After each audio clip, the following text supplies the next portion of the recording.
conversar acerca de estos datos y cómo está la situación, ¿no?, de cada línea del transporte urbano de pasajeros. Mariano, muy buen día. Julián Villalba te saluda.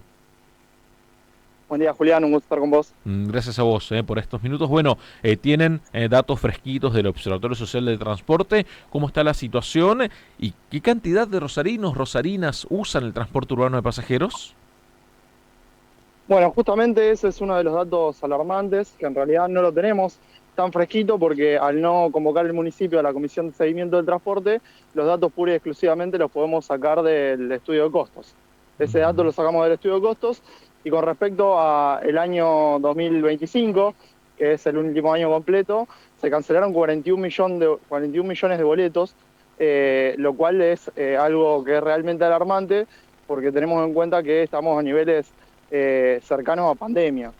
Al 2021 fue un año catastrófico donde, 2020, perdón, que fue un año catastrófico donde hubo un periodo inicial donde no estaban las disposiciones con respecto a lo del COVID y una apertura posterior, pero gran parte del año estuvo, bueno, estuvo paralizado y tenemos con respecto a hace 2 años una caída de casi, o mejor dicho, después de la salida de la pandemia, una caída de casi el 50% de pasajeros. La gran consulta es a dónde van o qué alternativas van encontrando todos estos pasajes, ¿no?, que se bajan del transporte urbano.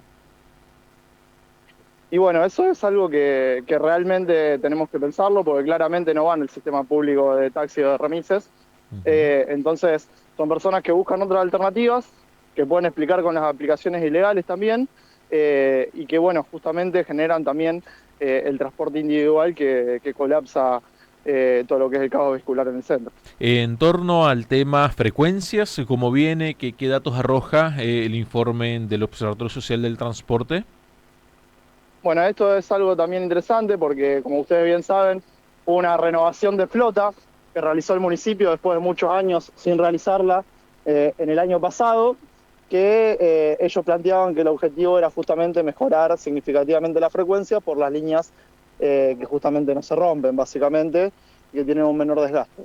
Bueno, Ujú. esto nosotros no lo pudimos corroborar de esa manera, si bien las modificaciones no son significativas en términos de minutos con respecto a la última medición en el mismo rango horario que teníamos. La realidad es que de todas las líneas medidas, 11 empeoraron y 6 solamente mejoraron su frecuencia, con lo cual digamos que existe algo de paridad para abajo, ¿no? Ujú. Cuando hablas de mejorar, ¿cuáles son las comparaciones? ¿Contra qué periodos se están comparando? Nosotros hacemos mediciones en distintos rangos horarios, entonces fuimos haciendo mediciones incluso de 24 horas, que la última fue en el año 2023, mediciones nocturnas, mediciones diurnas y matutinas. Ujú. En este caso comparamos la última que teníamos de la tarde con la última de la tarde, con en 2023, en el mismo periodo invernal, y ahí lo que vimos es que el promedio de frecuencias de 11 líneas empeoraron su frecuencia y de 6 solamente lo mejoraron. ¿Cuáles son esas líneas que tienen peor frecuencia? Mirá, la línea que peor frecuencia tiene es la 112 roja, que también es una de las pocas en las cuales se verifica, en realidad la única en la cual se verifica baches en horario pico mayores de 1 hora. En un caso fue el bache máximo de 1 hora 20. Si bien hay muchos baches que generalmente están rondando los 40 minutos, el promedio es de 14 minutos, casi 15 minutos, Ujú. el promedio general de las líneas. Bueno, vemos un marcado deterioro en la 112 roja, que además eh, lo que tiene es que tiene un gran incumplimiento de la grilla, es decir, hay muchas de los servicios que están anunciados por la grilla horario que directamente no salen. Estamos hablando con Mariano Romero, concejal del peronismo, acerca de los datos que arrojó el Observatorio Social de Transporte, que miden frecuencialmente la situación del transporte aquí en Rosario.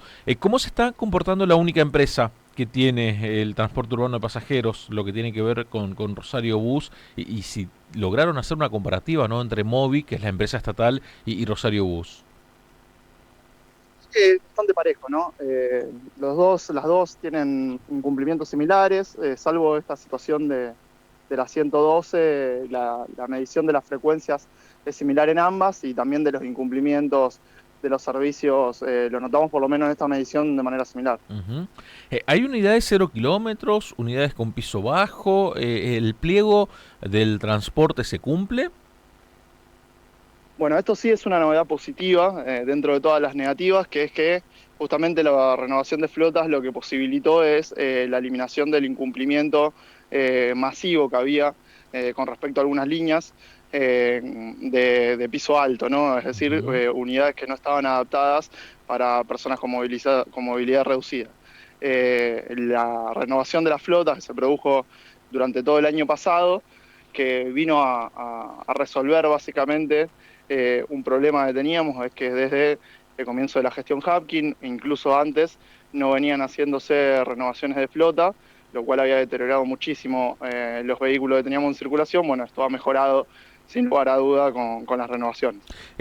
Por último, ¿quiénes llevan adelante por parte del municipio los controles a las frecuencias, a las unidades, limpieza, que se garantice la climatización y demás? ¿Cómo está bien el control del transporte urbano de pasajeros?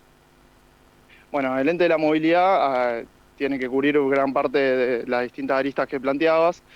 Nosotros somos críticos muchas veces de los métodos que tienen, ¿no? Por ejemplo, para analizar la frecuencia, para analizar el cumplimiento, en realidad, lo que hacen es tomar una foto satelital en un mismo horario todos los días. Ujú. Entonces, bueno, entendemos que las empresas, ya precavidas de esa metodología, que se utiliza desde hace años, ponen toda la carne al asador solamente en ese bache horario, y a partir de eso detectan de que hay casi un 100%, 99% de cumplimiento de frecuencia, cuando el que está en calle puede claramente ver que eso no es así, ¿no?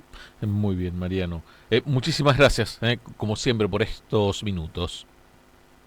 No, gracias a ustedes. Muy, pero muy buenos días. Pasaba Mariano Romero, integrante del Movimiento Vita,